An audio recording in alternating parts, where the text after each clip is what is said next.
Hello to all my friends out in Cyberland. For those of you who haven't tuned into me before, I was doing a lot of videos back in 2020. I'm one of the youth librarians here at the Southfield Public Library. There's the logo. And I'm really excited to be here for a brand new episode of a brand new show, Books and Baking. This is episode 2. It's October. I'm very excited to be here. I know, or at least I hope, that you all watched Miss Tess. She taught you how to make pizza and told you about a really fun book. And she did an awesome job. I watched the whole episode. She was fantastic. And now it's my turn.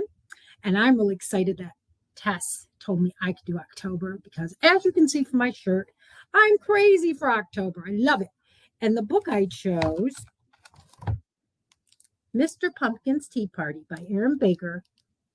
Unlike what it says in the description on our newsletter and many other places, this particular time I do not have a recipe in the back. But all of the animals come to the tea party, and I hope you're going to want to host a tea party after you watch this cooking episode. You're going to want to host a tea party of your own and make this recipe. It's a counting book, and everybody brings a certain number of things. At number 5 is Lord Wolfington, and he brings scones, which are a very popular treat in England, and they're also pretty popular over here in the States because once upon a time we were an English colony way back when. So we're going to make a very old recipe. Scones come in all different types. Some are sweet with fruit in them or even chocolate chips. Ours are going to be savory. Mr. Wolves in the book were savory as well. Savory means not sweet, right? Something you would eat as a meal rather than as a dessert. There you go. Another new fact if you didn't know it. Okay, I am using a recipe because there wasn't one in the back of Mr. Pumpkin's Tea Party. So I had to find a recipe, and I found a great recipe in Cooking the English Way by Barbara W. Hill. This is a fantastic series. They do cooking the French way, cooking the Italian way, cooking the Mediterranean way, and they're all in the youth section of our library. If you ask a librarian like myself, or like Tess, or like Ashley, or Michelle, or Tracy, or Candace, or Kelly, and there's a couple others. I'm sorry if I forgot you. Oh, Jennifer. Any of them can take you to the cookbooks and show you where to find Cooking the English Way and a lot of other great cookbooks as well. So I took my recipe, and I'm going to be referring to it every once in a while. I'll be looking down so you'll know what I'm looking at. And I'm going to put up the ingredients now. So these are the ingredients right down here. I have the dry already in this bowl. As you can see, I have most of the dry ingredients. The mustard will come later. The dry mustard will come later. But I have the flour and the salt and the baking powder as well as a sprinkle. And I sometimes add things to recipes. My mom is that way, and I think she's one of the best cooks ever. I added some pepper. This is called improvising, when you tweak things up just a little, change things up just a little. And I just added a tiny dash. You should mostly stick to the recipe, but it's okay to make some changes. And it says in the ingredients down here that you can use whole wheat flour. That's what the original recipe called for. I used white flour because that's what I had. And I would have had to go out and get a huge bag of wheat flour just for the 2/3 cup of whole wheat flour. And it wasn't really worth it for me. But certainly if you have whole wheat flour, do it. Maybe make a batch of each. Totally up to you. Okay, so that's the ingredients. I'm going to take them down. So I have a nice empty space. I'm going to put my cookbook over here, and I may be reaching for it again. But I have my dry ingredients, as I showed you. They're all set. Now, I'm going to cut in the butter as the recipe says. Yep, I'm going to cut in the butter in a medium bowl, which I have right here.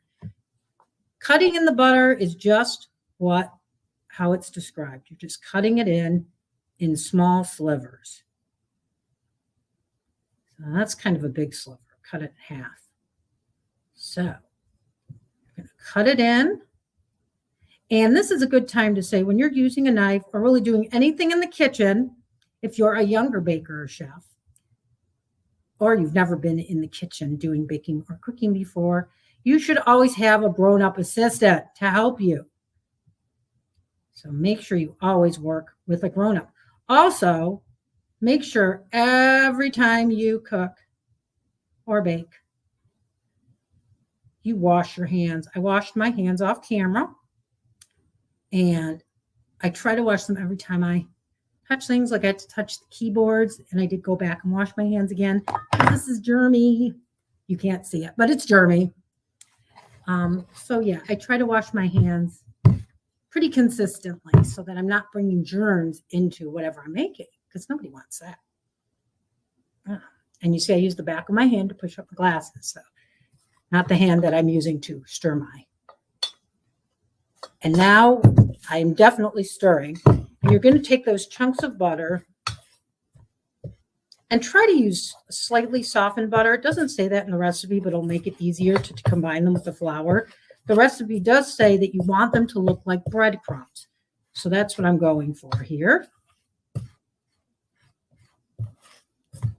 All right, this takes a while, so thank you for being patient. I can tell you about the book.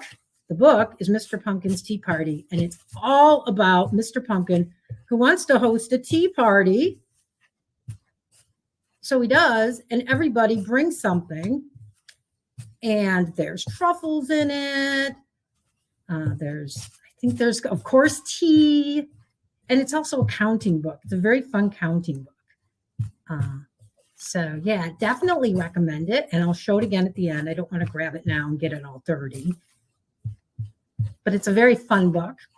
And I have another book here, Apple Trees, Cider Please. Wonderful fall story about the process of cider making. Because I don't know about you, but I love a cider mill in the fall. And I love going to cider mills. And this is all about what cider is and how it's made at those cider mills, how apples turn into cider. And I also have behind it a tea time cookbook. And that, I'm sure, has a scone recipe in it.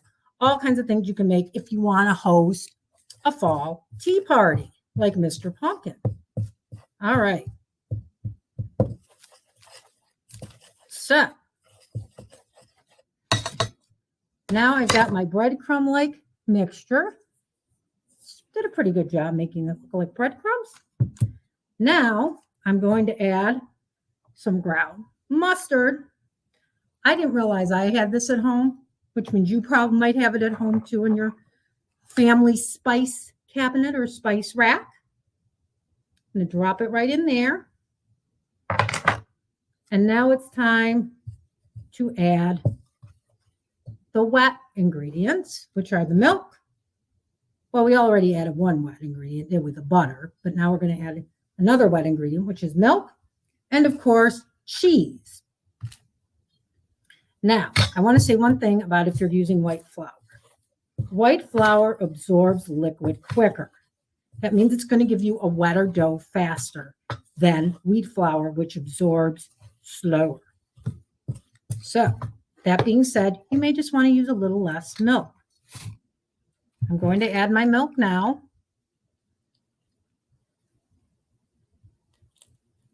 I'm going to stir it in. Can you see it? I'll show it to you again in a minute. So, we're supposed to stir this till we have a soft dough.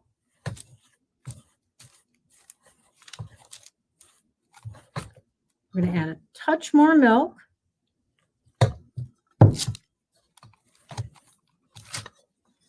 There you go. You can see it's looking like a dough.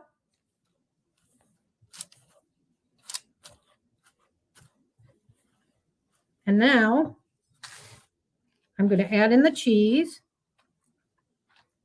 It said you're supposed to have a half cup cheese, and you're not supposed to add it all. You're supposed to do some for the top.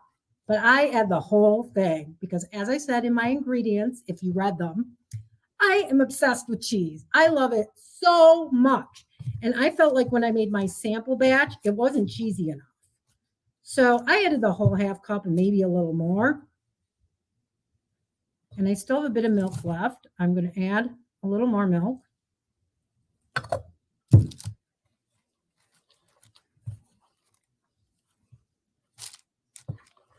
Going to add a little more milk. Stirring it up still, as you can see.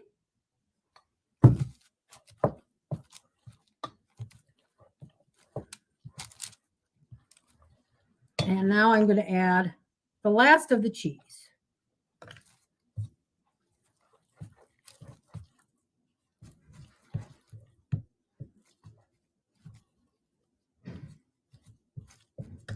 Okay, so you can see I didn't use all my milk. And my dough looks a little wet. It actually looks a lot wet. You can see I maybe shouldn't have added as much milk, but again, this is the improvising. I'm going to add just a little bit of flour, not a lot, just a sprinkle to absorb some of that milk. Well, it's still a little wet.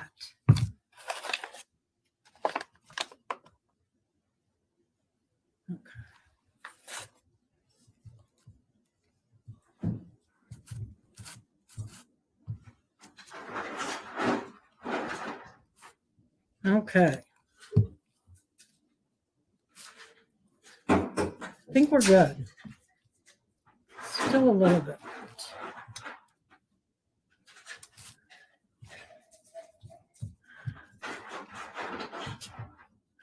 Okay. Let me put some powder. So I'm bringing my parchment paper over and I'm coating it with some flour. And I'm going to put it on. I'm going to put my dough onto the parchment paper.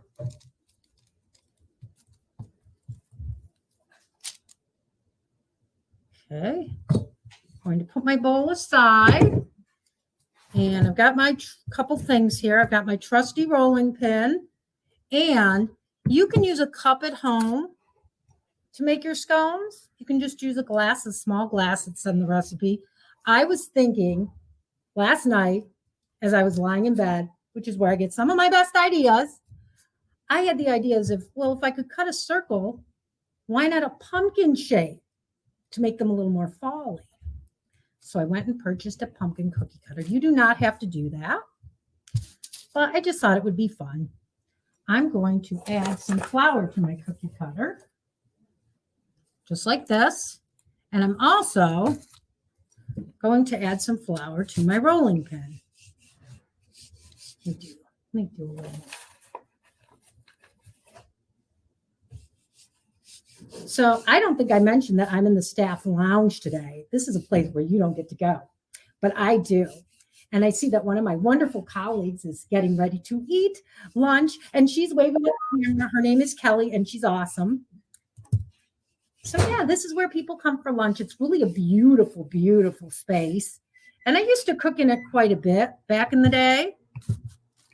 Not as much anymore. But I'm happy to be here today. So you can see what I'm doing. I'm rolling out the dough. They say to roll it out to 1/4 of an inch. I'm very bad with math. Maybe you're better.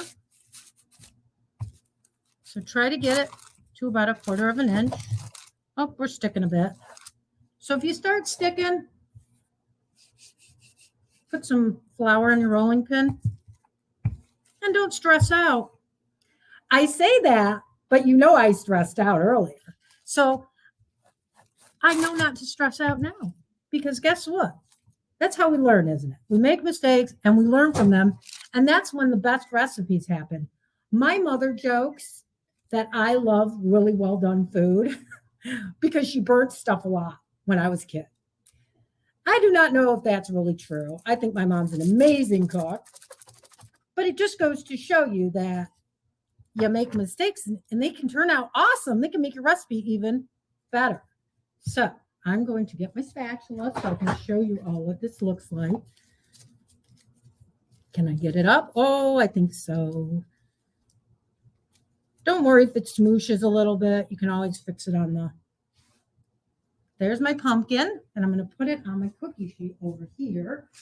And I'm going to bring my cookie sheet over so I can put them on. I'm going to place it by the laptop so you won't see it, but it's right there. And now I'm going to do another pumpkin.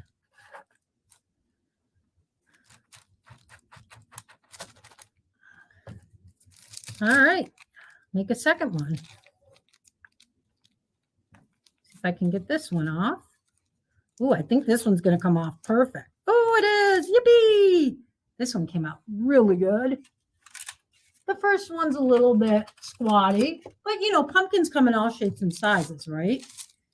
So you would continue doing that until you used up all your dough.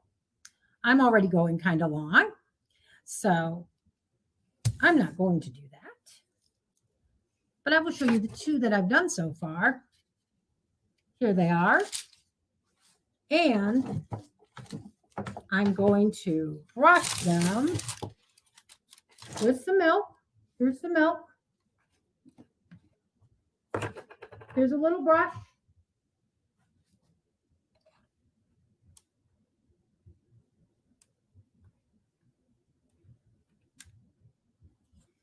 And then I've got some cheese here to add a little more orange to our pumpkin. It's kind of it's a blend. They say to do cheddar, yeah, orange cheddar. So that would make them look really, really pumpkin-y. But mine is the Mexican blend because that's what I had at home. You can really use any type of shredded cheese. It's up to you, whatever your favorite is. And then to make them look extra festive for a certain holiday that I'm not going to name, but you know I love it because look at my shirt. I'm going to add some pepper. And again, I told you how much I love pepper. So I'm going to add that too. I have the oven set to 400 degrees. And I'm going to go stick these in the oven. The oven's right over there. So I'll be gone for just a minute. I'm sticking them in. And I'll put them in for 20 minutes. Set your timer. If you don't have a timer on your oven, set the timer on maybe your grown-up's phone. Set a timer. Trust me. Really good advice. So I'm going to go run these to the oven. Or not run. Don't run in the kitchen. I'm going to walk to the oven and put them in.